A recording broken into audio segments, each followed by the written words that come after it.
Il pane carasau è un tipico piatto sardo originario della Barbagia e diffuso in tutta la Sardegna, conosciuto con il nome italiano di cartamusica per la sua caratteristica croccantezza che ne rende rumorosa la masticazione. Sa cotta è il nome in lingua sarda con il quale viene indicato l'intero ciclo di preparazione e cottura del pane. Sino a qualche decade fa era un vero e proprio rito familiare e di vicinato che coinvolgeva almeno 3 donne, amiche e parenti. A volte l'aiuto veniva semplicemente ricambiato con olio e ricotta in segno di riconoscenza. Preparata con lievito, sale, acqua e farina di grano duro, la pasta fresca viene schiacciata, allargata con la pressione dei pugni e riavvolta su se stessa, per poi essere stesa con il matterello. Da questa fase dipende molto la riuscita del pane e la sua fragranza nel tempo.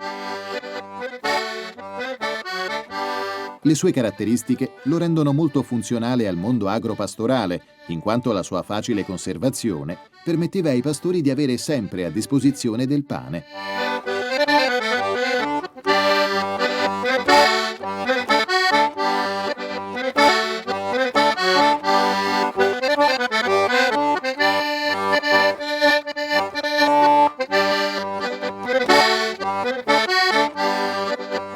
Il forte calore rigonfia la sfoglia fino a determinarne la separazione dei 2 strati.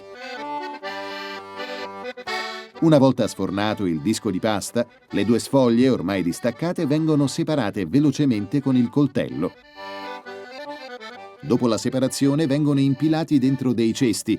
Solamente quando tutte le sfoglie saranno cotte si passa alla fase successiva.